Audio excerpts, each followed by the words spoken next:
Don't you want to try the coffee I made especially for you, honey? My husband James asked with an odd smile that didn't quite reach his eyes. I was sitting at my sister-in-law Nina's elegant dining table in her Nashville home, where we gathered for our monthly family brunch. The coffee cup in front of me had a strange, almost metallic smell that made my stomach turn.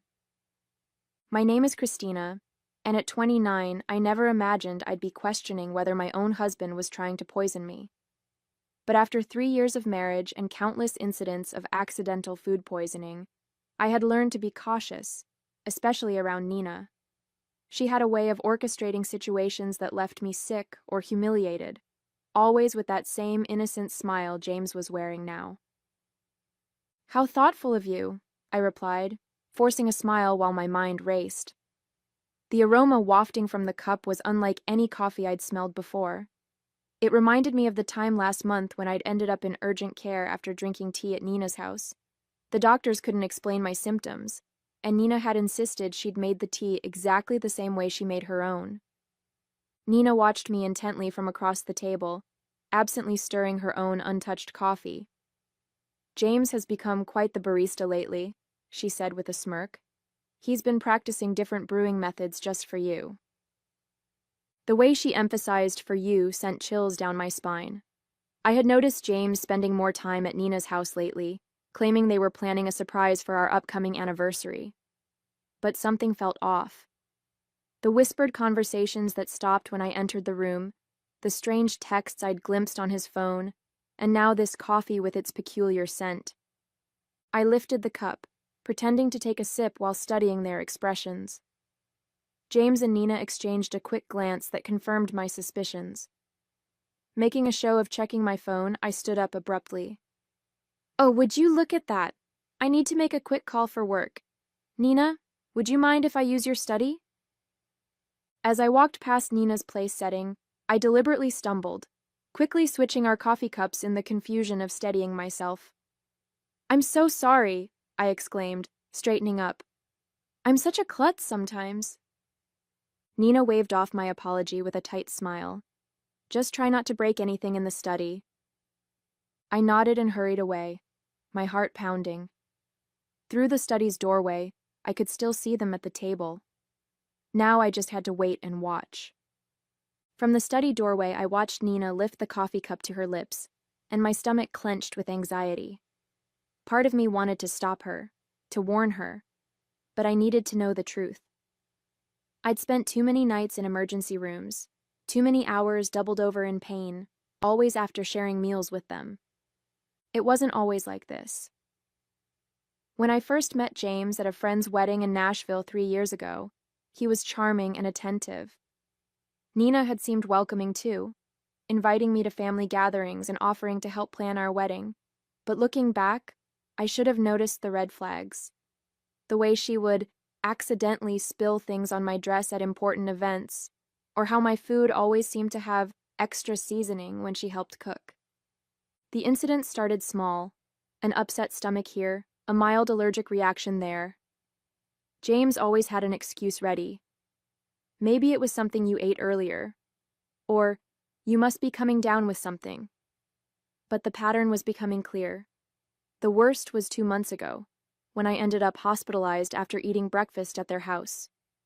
The doctors found traces of something in my system they couldn't identify, but James convinced everyone I must have taken some expired medication. I gripped the doorframe, watching as Nina took another sip of the coffee. James was typing on his phone, seemingly unconcerned. My own untouched cup sat cold on the table where I'd left it. The metallic smell still lingered in my nose, making me shudder. A slight tremor in Nina's hand caught my attention. She set down the cup, her face suddenly pale. "James," she said, her voice shaking, "something's wrong." James looked up, his expression changing from confusion to horror as he realized which cup she was drinking from. He jumped up, knocking over his chair. "Nina, what's happening?" Nina's hands were trembling violently now. I feel..." She tried to stand but stumbled, grabbing the edge of the table for support. "James, what did you put in that coffee?" I stepped out of the study, my phone already recording. James was beside Nina now, his face ashen. "That wasn't supposed to be your cup," he whispered, but in the silence of the dining room, his words carried clearly. Nina's eyes widened with realization and fear. "Call an ambulance," she gasped, sliding to the floor. "Please, I can't." I dialed 911 immediately, my hands steady despite the chaos unfolding before me. Nina was on the floor now, her body racked with violent tremors. James knelt beside her, panic written across his face as he realized their plan had backfired spectacularly. "Emergency services? Yes, we need an ambulance at 1542 Maple Grove Drive," I said clearly, keeping my phone recording with my other hand. "My sister-in-law appears to be having a severe reaction to something in her coffee. She's conscious, but experiencing tremors." As I spoke to the dispatcher, Nina's eyes locked onto mine. The usual cold calculation in her gaze was replaced by raw fear. "Christina," she gasped, "you switched. You knew?" "Ma'am, the ambulance is on its way," the dispatcher assured me.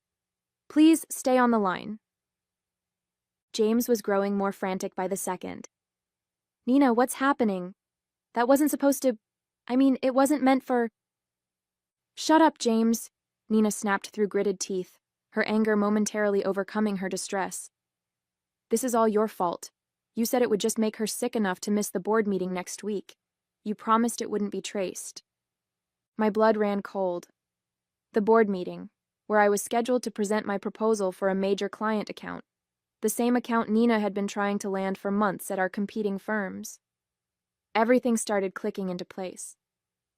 "The tea last month," I said, my voice surprisingly steady. "And the breakfast incident 2 months ago. Those weren't accidents, were they?" Nina's face contorted with another wave of pain. "The tea, that was supposed to keep you home during the Johnson contract presentation. But you went anyway." She clutched her stomach, doubling over. "James said, he said we just needed to discredit you, make clients think you were unreliable." The sound of sirens filled the air outside. James stood up, backing away from both of us. "Nina, stop talking. You don't know what you're saying."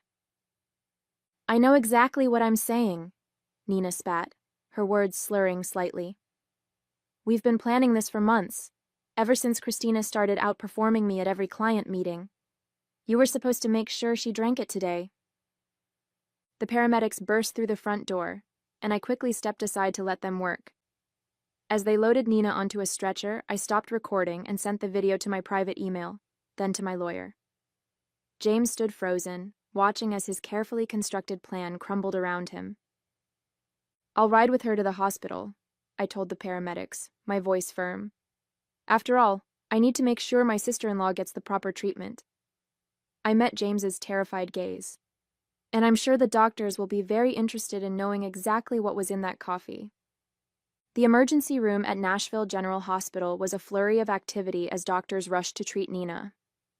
I sat in the waiting room, my phone clutched in my hand, replaying the recording of Nina's confession. The tremors in her voice, the panic in her eyes, it was all the evidence I needed to prove this wasn't just paranoia on my part.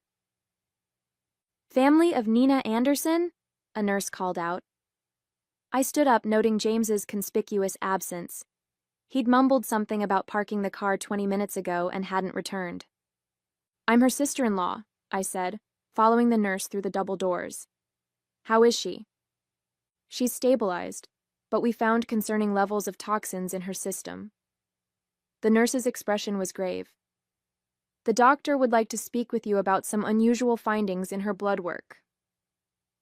Dr. Phillips, a tall woman with graying hair and sharp eyes, was waiting by Nina's room. "Mrs. Bennett, could you tell me exactly what happened before your sister-in-law became ill?" I took a deep breath, pulling out my phone. "I think you should listen to this first." I played the recording from brunch, watching the doctor's expression change from professional concern to alarm. "This is very serious," she said, making notes on her tablet. "The substance we found isn't something that accidentally ends up in coffee. We're looking at deliberate contamination. Just then, James appeared at the end of the hallway, his face pale and sweaty. He'd clearly overheard the doctor's words. "Christina," he started, taking a step toward me. "Let me explain." "Stay back," Dr. Phillips warned, pressing the nurse's call button. "Security to room 412, please." James raised his hands in surrender. "This is all a misunderstanding." Nina was confused. She didn't know what she was saying. "Really?" I pulled up the texts I'd discovered on his phone last week, the ones I'd secretly forwarded to myself. "So these messages between you and Nina about making sure she's out of commission before the Henderson presentation were just friendly conversation." His face drained of color. "You went through my phone?" "After I found the strange pills in your desk drawer, yes, I did." I turned to Dr. Phillips. "Doctor, I've been hospitalized 3 times in the past 6 months with unexplained symptoms. I'd like to know if they match what you found in Nina's system today." The doctor's eyes narrowed. "We'll need to run some tests to compare. Security will make sure your husband remains available for questioning." 2 security guards appeared, positioning themselves on either side of James. He looked trapped, his carefully constructed facade crumbling. "Nina and I," he stammered. "We were just trying to help you slow down. You were working too hard, taking all the big clients. Nina said if we could just make you take some time off." "By poisoning me?" My voice was steady, even as my hands shook with rage. "How long have you been doing this? Was it you who tampered with my food at the Christmas party, too?" James's silence was all the answer I needed. Behind him, I could see Nina's room, where she lay connected to various monitors. Her earlier bravado was gone, replaced by the fear of someone who knew their schemes had finally caught up with them. "Detective Mendoza is on her way," Dr. Phillips said quietly. "She'll want to take statements from everyone involved." I nodded, feeling a strange sense of calm. The truth was finally coming out, and there was no going back. Detective Mendoza arrived within the hour, her presence commanding attention in the sterile hospital corridor. She was a seasoned investigator who specialized in domestic abuse cases, and she listened intently as I played the recording from brunch and showed her the text messages. "Mrs. Bennett," she said, reviewing her notes, "you mentioned previous hospitalizations. Can you tell me more about those incidents?" I pulled out my phone again, opening a document I'd been quietly maintaining for months. "The first time was in February after a dinner at Nina's house. I had severe stomach pains and dizziness. The second was in April, the tea incident, and then in June after breakfast with them." My voice remained steady as I continued. "Each time, the symptoms were similar but just different enough that the doctors couldn't pinpoint a cause." The detective's eyes narrowed as she looked at my detailed log of dates, symptoms, and circumstances. "And you've been keeping records?" "Ever since I noticed the pattern." I hesitated before pulling out another phone from my purse. I also started carrying a backup phone with a different number. I used it to record conversations when I was around them. I have several where Nina and James discuss their plans, though they're careful not to be explicit. In one of the recordings, Nina's voice came through clearly. "The Henderson account is worth millions, James. We can't let her ruin everything we've worked for. Just stick to the plan. A few days of illness should be enough." James's response was equally damning. "I've got something stronger this time. She won't make it to the presentation." Detective Mendoza's expression hardened as she listened. Through the window of Nina's room, I could see my sister-in-law was now awake, looking significantly less confident than she had at brunch. "The hospital is running toxicology screens," the detective informed me. "Dr. Phillips has already identified several substances that don't occur naturally. We'll need samples from your home as well." A commotion down the hall caught our attention. James was arguing with the security guards, his voice rising in desperation. "I need to speak with my wife," he shouted. "Christina, please, you don't understand. We were trying to protect you." Detective Mendoza stepped between us. "Mr. Bennett, you're not helping your case. We've already found evidence of premeditated..." "Premeditated?" James laughed. a hollow sound that echoed through the corridor. We were just trying to slow her down. She was working herself to death, taking all the major accounts. Nina said if we could just make her take some time off. By poisoning her, Detective Mendoza's voice was sharp. That's not protection, Mr. Bennett. That's attempted murder. The color drained from James's face. Murder? No, that's not. We never meant to. Then what exactly did you mean to do? I asked, my voice surprisingly calm. When you put something in my coffee this morning, what was supposed to happen? James's silence spoke volumes. Behind him, I could see Nina watching through her hospital room window, her face a mask of fear and calculation. I wondered if she was trying to figure out how to spin this, how to explain away months of systematic poisoning as some sort of misguided attempt at helping me. We'll need both of their phones, Detective Mendoza told the security guards, and I want officers posted at both doors. Nobody leaves until we get the toxicology results. Dr. Phillips entered Nina's room with a tablet in hand, her expression grim as she reviewed the test results. Detective Mendoza and I followed, while James remained outside with the guards. Nina tried to sit up straighter in her hospital bed, but the tremors hadn't completely subsided. The toxicology report shows elevated levels of several substances, Dr. Phillips announced, her voice clinical. Most concerning is the presence of a particular compound that's typically used in pharmaceutical testing. It's not something the general public should have access to. Nina's face paled. That's impossible. James said it was just something to cause mild symptoms. Mild symptoms? Detective Mendoza interrupted, taking out her notebook. Like the ones your sister-in-law experienced over the past 6 months? The door opened and another detective entered, holding an evidence bag. We found these in Mr. Bennett's office desk at the Anderson marketing firm, he reported, presenting several small bottles with clinical labels, along with detailed notes about dosages and reactions. I felt my knees weaken as I realized the full scope of their plan. You were documenting everything? Like some kind of experiment? It wasn't like that, Nina protested, but her voice wavered. We just needed to track what worked. The first few attempts weren't effective enough. You kept showing up to meetings anyway. So you increased the dosages, Detective Mendoza concluded, examining the bottles. Did you know these substances could be lethal in higher concentrations? The room fell silent. James, still visible through the window, sank into a chair in the hallway, his head in his hands. The Henderson account, I said slowly, pieces clicking into place. It wasn't just about that presentation, was it? You needed me out of the way permanently because the client specifically requested me as their lead. Nina's face contorted with a mixture of anger and fear. You were ruining everything. I built that client portfolio for years, and then you show up and suddenly everyone wants to work with you instead. James said he could fix it. By killing me? The words hung in the air, heavy with accusation. We weren't trying to... Nina started, but Dr. Phillips cut her off. The concentration in the coffee you drank today, the doctor stated, looking directly at Nina, was significantly higher than previous samples we've analyzed from Mrs. Bennett's earlier hospital visits. If she had consumed it, the outcome would have been severe, possibly fatal. Detective Mendoza turned to the other officer. We'll need a full warrant for both their homes and offices, and contact the pharmaceutical company listed on these bottles. Find out how they obtained these substances. Nina slumped back against her pillows, the fight draining from her face. It wasn't supposed to go this far, she whispered. James kept saying we just needed one more try. I stepped closer to her bed, my voice steady despite the trembling in my hands.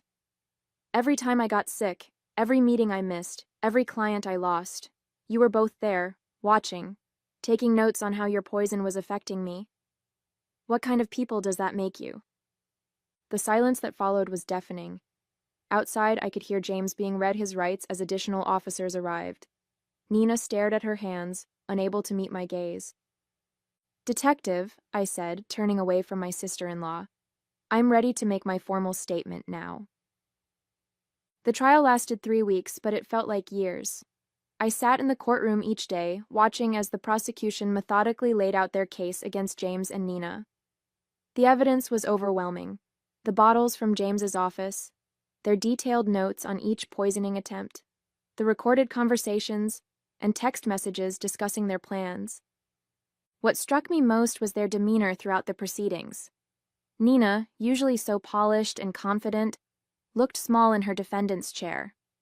James couldn't even look at me, keeping his eyes fixed on the floor as expert witnesses detailed the potentially lethal effects of the substances they'd been using. Dr. Phillips's testimony was particularly damning. She presented a comprehensive analysis, showing how they had gradually increased the dosages over time, demonstrating clear intent to cause serious harm. The pharmaceutical company representative confirmed that James had stolen the compounds through his college friend who worked in their research department. The defendants showed a calculated pattern of behavior, the prosecutor argued in her closing statement. This wasn't just corporate sabotage, it was a systematic attempt to harm Mrs. Bennett, with a clear escalation that could have resulted in death. When the verdict was finally read, I felt no joy, only relief. Both James and Nina were found guilty on multiple counts, including attempted murder and conspiracy. The judge's words echoed through the silent courtroom. The premeditated nature of these actions carried out against a family member over an extended period demands the maximum sentence. I watched as they were led away in handcuffs, thinking about how greed and jealousy had twisted two people I once trusted into something unrecognizable. Their business, their reputations, their freedom, all sacrificed in an attempt to destroy me. 1 year after the trial, I stood at the podium of the Nashville Business Leaders Conference, preparing to give the keynote speech. The irony wasn't lost on me. This was exactly the kind of opportunity Nina had tried to prevent me from achieving. The Henderson account, which she and James had been so desperate to steal, had led to several more major clients, establishing me as one of the top marketing executives in the region. Success isn't just about talent or hard work, I began, looking out at the sea of faces. It's about integrity, about building genuine relationships based on trust. I paused, letting my words sink in.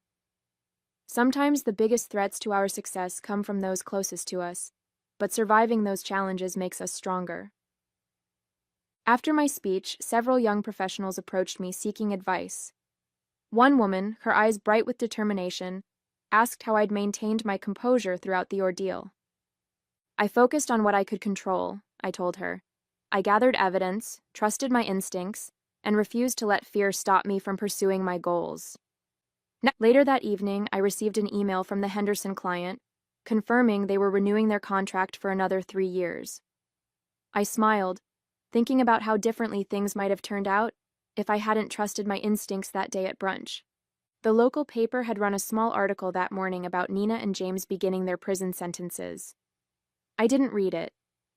Instead, I focused on the proposal for my newest client project, knowing that the best revenge wasn't about getting even. It was about moving forward and succeeding despite those who tried to hold you back.